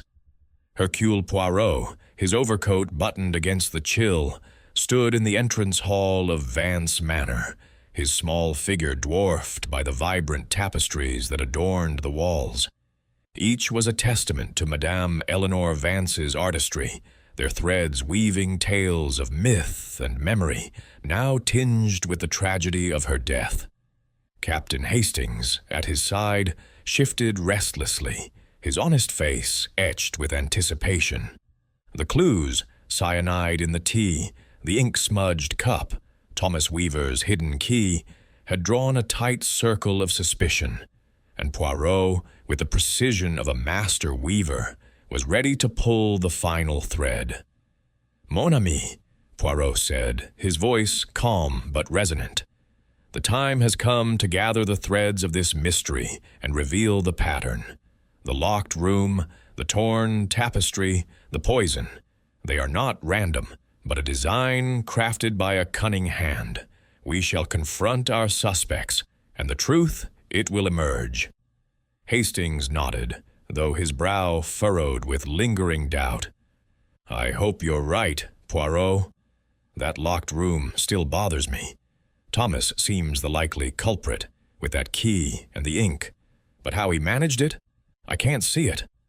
Poirot's green eyes twinkled. "Patience, Hastings. The little gray cells, they see what the eyes cannot. Let us summon our players to the stage." At Poirot's request, Inspector Harrow assembled the three suspects, Clara Beaumont, Sir Reginald Holt, and Thomas Weaver, in the Manor's drawing room. The room, with its crackling fire and heavy drapes, felt like a theater, the tapestries on the walls silent spectators to the drama about to unfold. Clara sat with her arms crossed, her auburn hair catching the firelight, her expression a mix of defiance and curiosity. Sir Reginald stood by the window, his broad frame rigid, his signet ring gleaming as he clenched his fist. Thomas, pale and fidgeting, perched on the edge of a chair, his ink-stained fingers twisting a handkerchief. Inspector Harrow loomed by the door, his skepticism evident, while Hastings took a seat near Poirot, his notebook at the ready. Poirot stepped to the center of the room, his small stature commanding attention with the quiet authority of a maestro. "Mesdames et messieurs," he began, his voice clear and deliberate, "we are here to unravel the mystery of Madame Eleanor Vance's death. She was found in her locked loom room, a tapestry torn. Her life ended not by accident, but by murder. The method, it is poison, cyanide, administered in her tea. The question is who and how and why." Clara's eyes narrowed, but she remained silent. Sir Reginald shifted, his jaw tight, while Thomas's hands trembled visibly. Poirot continued, his gaze sweeping the room. "Let us begin with the scene. The loom room was locked, the key in Madame Vance's pocket. The window, barred and rusted, permitted no entry. Yet the tapestry was torn, not by accident, but with intent, many pulls, many directions, as if to suggest a struggle that never occurred. And the tea, it held cyanide, with a smudge of ink on the cup's handle. These are the threads we must weave." He turned to Clara, his tone measured. "Madame Beaumont, you are a rival, oui?" Your designs, bold and modern, challenge Madame Vance's tradition. You had access to the same rare silk found in her tapestry, and your alibi, your assistant, Lydia, leaves a gap of 20 minutes when you were alone. You visited Madame Vance, argued with her, accused her of stifling your art. Did you, perhaps, seek to end her influence? Clara's laugh was sharp, her emerald eyes flashing. You're grasping, Monsieur Poirot. Yes, I argued with Eleanor. She was a relic, hoarding her techniques like a miser. But murder? I was at my workshop, as Lydia told you. That silk is common enough among weavers of our caliber. And why would I ruin her tapestry? My work stands on its own. Poirot nodded, his expression unreadable. Your alibi, it holds, for now. The silk, it is a coincidence, perhaps, but the little gray cells, they note it. He turned to Sir Reginald, his gaze lingering on the man's ring. Monsieur Holt, you commissioned the tapestry, a monument to your family's name. You were impatient, pressing Madame Vance to finish. Your ring, its sharp crest, could tear fabric. You visited her, argued fiercely. Did your impatience lead to violence? Sir Reginald's face reddened, his voice a low growl. This is absurd, Poirot. I paid a fortune for that tapestry. Why would I destroy it? I was at home, as Grayson and my wife confirmed. I'm no murderer. I wanted her work, not her death. Poirot inclined his head. Your alibi, too, it is supported. But impatience, monsieur, it can drive a man to rash acts.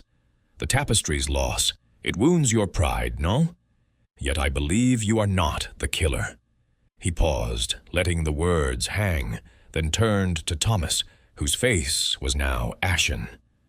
Monsieur Weaver, Poirot said, his voice soft but relentless. You were her apprentice, her shadow. You had access to her habits, her tea, her loom room. Your fingers bear ink matching the smudge on her cup. A key, hidden in your quarters, opens her pattern book, and your notebook holds sketches too close to her designs. You asked about cyanide at the chemist's. Did you steal her patterns, fear her discovery, and poison her to keep your secret? Thomas leapt to his feet, his voice cracking. No, I didn't kill her. Yes, I sketched her patterns. I wanted to learn, to be like her. She caught me, was angry, but she forgave me. I didn't touch her tea, I swear. Poirot raised a hand, silencing him. The lock, it is the final thread. The door was locked from within, the key in her pocket. But locks, they can be manipulated. A tool, pliers perhaps, could turn the key from the outside after the deed. The tapestry was torn to suggest a struggle, to mislead. And the cyanide, it was in the tea, prepared by a hand that knew her routine. He paced, his eyes gleaming. Madame Beaumont, your rivalry was fierce, but your motive is weak. Your fame grows without murder. Monsieur Holt, your impatience was great, but you stood to lose more by her death. Monsieur Weaver, you coveted her patterns, feared her wrath. You brought her wool, lingered near the loom room. You had the means, the cyanide perhaps from her own supply, and the opportunity. The ink on the cup, it betrays you. You poisoned her tea, tore the tapestry, and locked the door with a tool, staging the scene. Thomas's knees buckled, and he sank back into his chair, tears streaming. I didn't mean to kill her, he whispered. She found my sketches, said she'd ruin me. I just wanted to make her ill, to buy time. I put a pinch of cyanide in her tea from her dying supplies. I tore the tapestry to make it look like a struggle. I used pliers to lock the door. I didn't think she'd die. Inspector Harrow stepped forward, his face grim. That's enough, lad. You're coming with me. As Thomas was led away, Clara exhaled sharply, and Sir Reginald shook his head, his anger tempered by relief. Hastings, wide-eyed, turned to Poirot. "You did it, Poirot." "The ink, the key, the pliers. Brilliant. But how did you know?" Poirot's smile was serene. "The little gray cells, Hastings. They see the pattern where others see only threads. The ink linked Thomas to the cup, the key to his theft, the cyanide to his curiosity. The lock, it was a simple trick, but the motive, ambition, fear, it was the true design." The room fell silent, the fire's crackle the only sound. The tapestry of Madame Vance's death was complete, its threads woven into a truth as intricate and tragic as her art. Chapter 9. The Confession. The drawing-room of Vance Manor, once a stage for Poirot's revelations, now felt hollow, its air heavy with the weight of truth unveiled. The fire in the grate had dwindled to embers, casting a faint, flickering glow over the tapestries that adorned the walls, silent witnesses to Madame Eleanor Vance's life and death. Hercule Poirot stood by the hearth, his small figure radiating quiet authority, his green eyes fixed on Thomas Weaver, who sat slumped in a chair, his face a mask of anguish. Captain Hastings, beside Poirot, clutched his notebook, his expression a mix of triumph and pity. Inspector Harrow, his skepticism replaced by grim resolve, stood over Thomas, his hand resting on the lad's shoulder, as if to anchor him to the reality of his confession. Outside, the last light of the day bled into dusk, and the village of St. Mary's Thread seemed to hold its breath, awaiting the final threads of the tragedy to be woven together.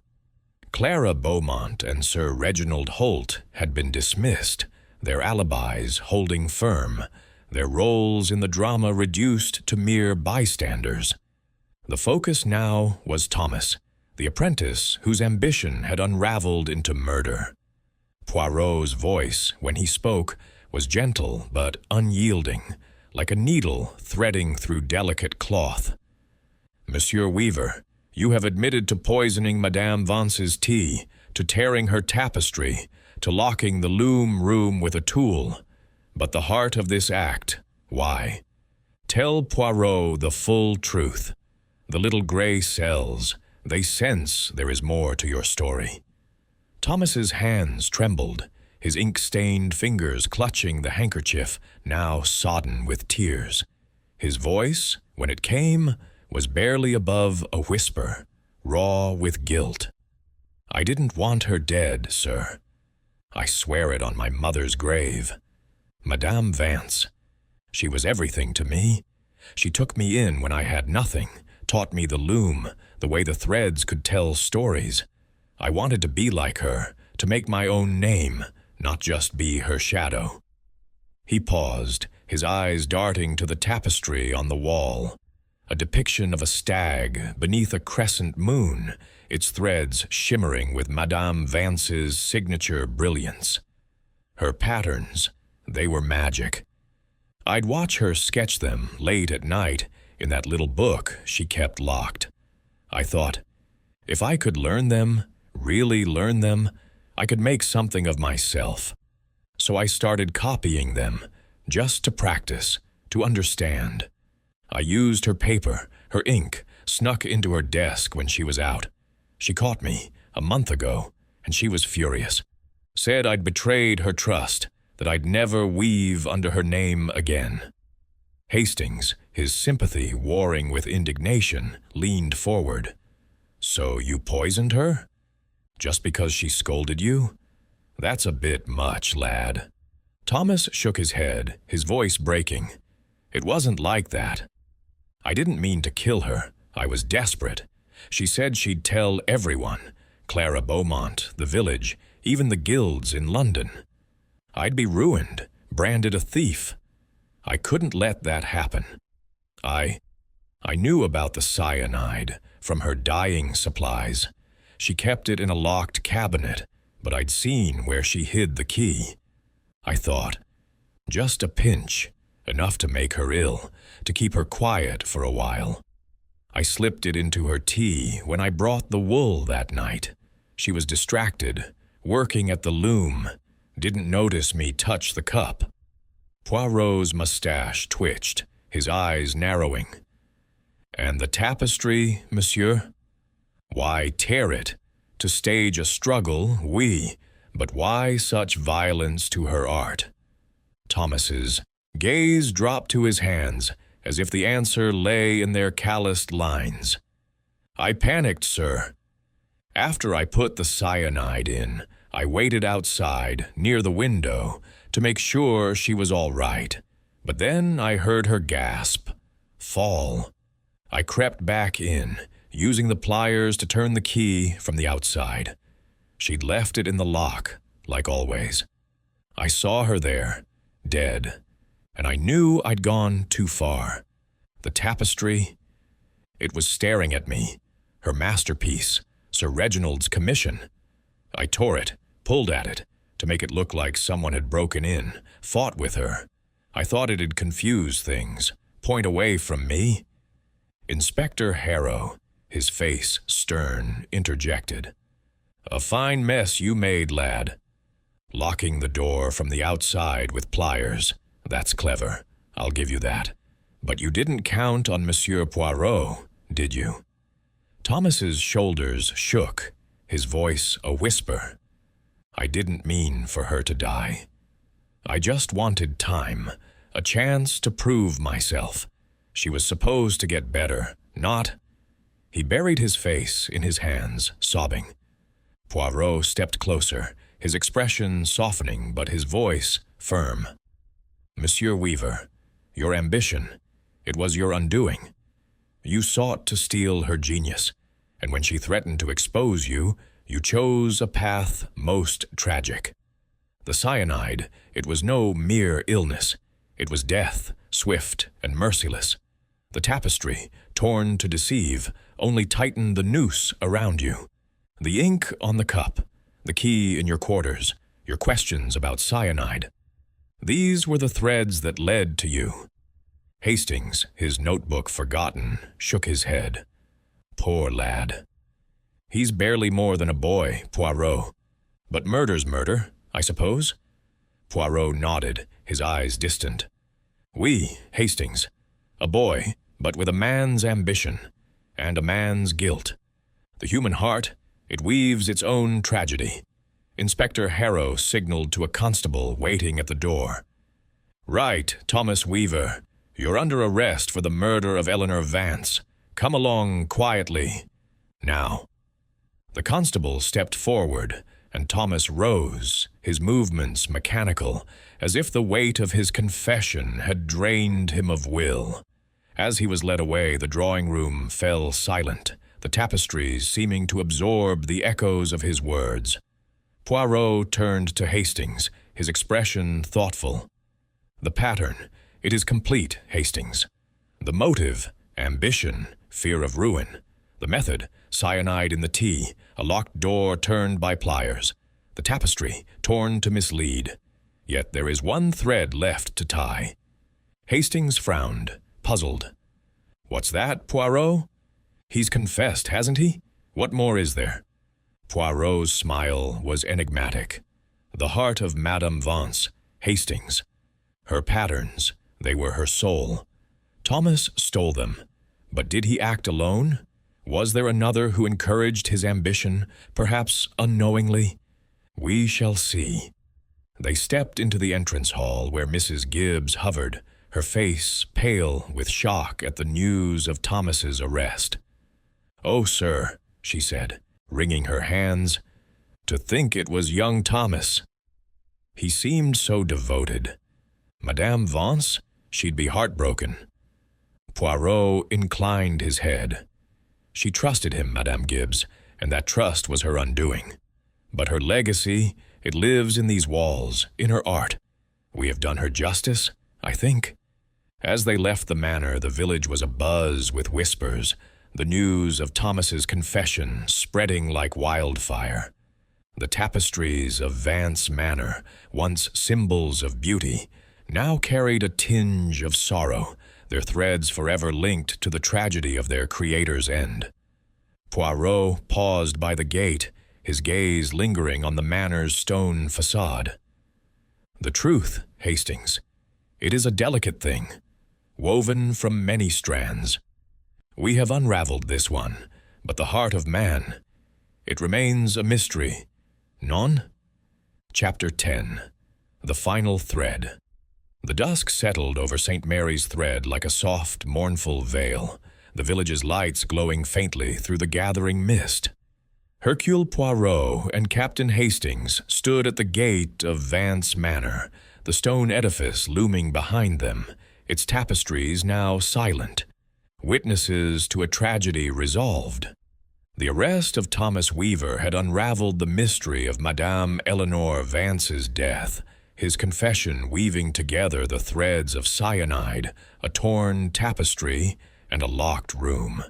Yet Poirot, his green eyes reflective in the dim light, seemed to linger on some unspoken thought, as if the pattern, though complete, held one final nuance.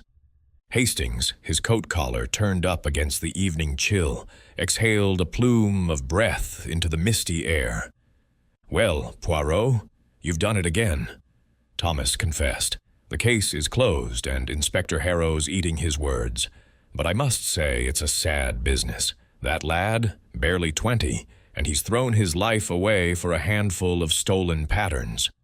Poirot nodded, his mustache twitching slightly. "Oui, Hastings, it is a tragedy, as all murders are. The human heart, it weaves its own destruction, ambition, fear, the desire to be more than one is. Thomas Weaver sought to claim Madame Vance's genius, and in doing so, he extinguished it. But come, mon ami, let us walk. The inn awaits, and there is one last thread to tie before we leave this village." They set off down the cobbled lane, the crunch of their footsteps a soft counterpoint to the distant hoot of an owl. The village was quiet, its inhabitants huddled indoors, whispering of the apprentice's fall. Poirot's mind, however, was not at rest. He had solved the how and the why, the cyanide in the tea, the pliers turning the lock, the torn tapestry as a false trail. But a faint question lingered, a shadow on the edge of his thoughts. Had Thomas acted entirely alone, or had some subtle influence fanned the flames of his ambition? At the Rose and Thistle Inn, they settled into the parlor, where a roaring fire cast a warm glow over the worn oak table. Hastings ordered a brandy, his mood a mix of satisfaction and melancholy, while Poirot, ever abstemious, sipped a tisane, his eyes distant. "Hastings," he said at last, "you recall Madame Gibbs's words?" Madame Vance suspected someone was after her patterns, spoke of "that woman." Clara Beaumont, we assumed. But what if there was another influence, not a rival, but a whisper in Thomas's ear? Hastings frowned, his glass pausing midway to his lips. "Another influence? You mean someone put him up to it?" But he confessed. Poirot said it was all his idea, fear of being exposed, wanting her patterns for himself. Poirot's fingers tapped lightly on the table. "Oui," he confessed, "and yet the little gray cells, they murmur. Thomas, he is young, impressionable.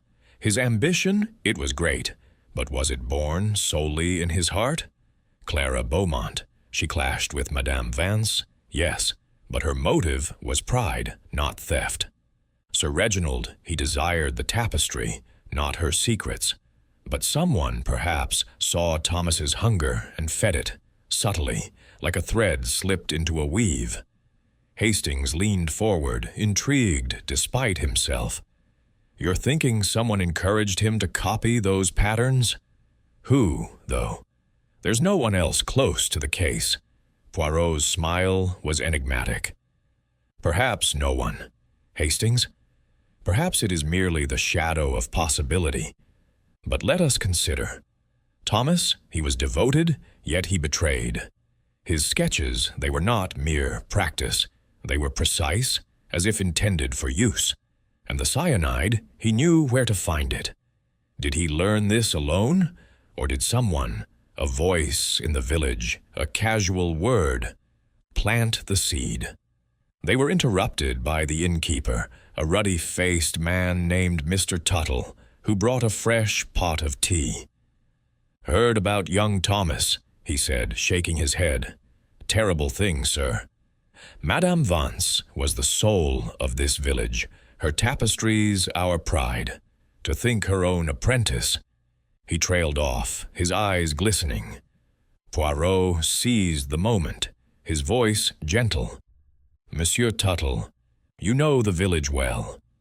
Did Thomas ever speak of his ambitions, perhaps to others? Was there one who encouraged him, spoke of Madame Vance's patterns?" Tuttle scratched his chin, thoughtful. "Can't say he did, sir. Kept to himself, mostly. Though I recall him at the Weaver's Rest, maybe a month back, chatting with a traveling merchant, one of those art dealers from London. The fellow was asking about Madame Vance's work, her patterns, said they'd fetch a fortune on the continent. Thomas was all ears. Looked like he'd seen a gold mine. Didn't think much of it then, but now—" Poirot's eyes gleamed. "This merchant, monsieur, his name?" Tuttle frowned. "Didn't catch it, sir. He was passing through, stayed a night, then gone. Dark-haired fellow, sharp suit, talked like he knew the art world."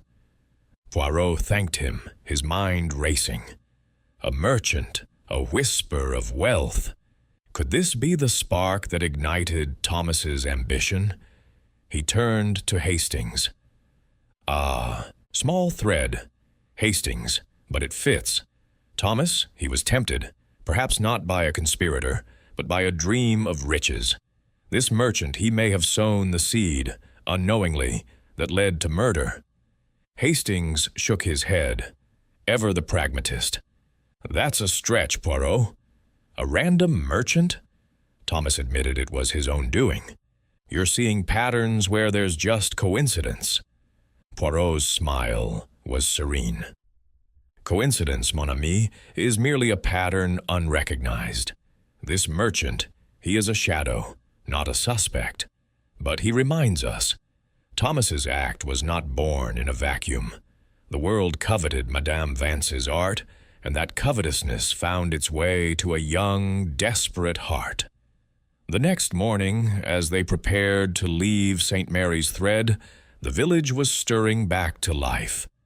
The news of Thomas's arrest had settled like dust, and the manor's tapestries, now evidence in a tragedy, were being catalogued for storage. Poirot and Hastings stood by the train station, their bags packed, the mist lifting to reveal the rolling hills beyond. Hastings, ever sentimental, gazed at the village with a sigh. "She was a genius, Poirot, wasn't she? Those tapestries, they'll outlive us all. Shame they're tied to such a sad story now." Poirot nodded, his expression philosophical. "The human heart, Hastings, it weaves its own tapestry, of greed, of fear, of longing. Madame Vance wove beauty, but Thomas, he wove betrayal. We, the detectives, we merely untangle the threads, and in doing so, we honor her." As the train's whistle sounded, Poirot took one last look at St. Mary's Thread, its cottages and spires fading into the morning light. The case was closed, the pattern complete, but the mystery of the human soul, he knew, would always remain a tapestry unfinished.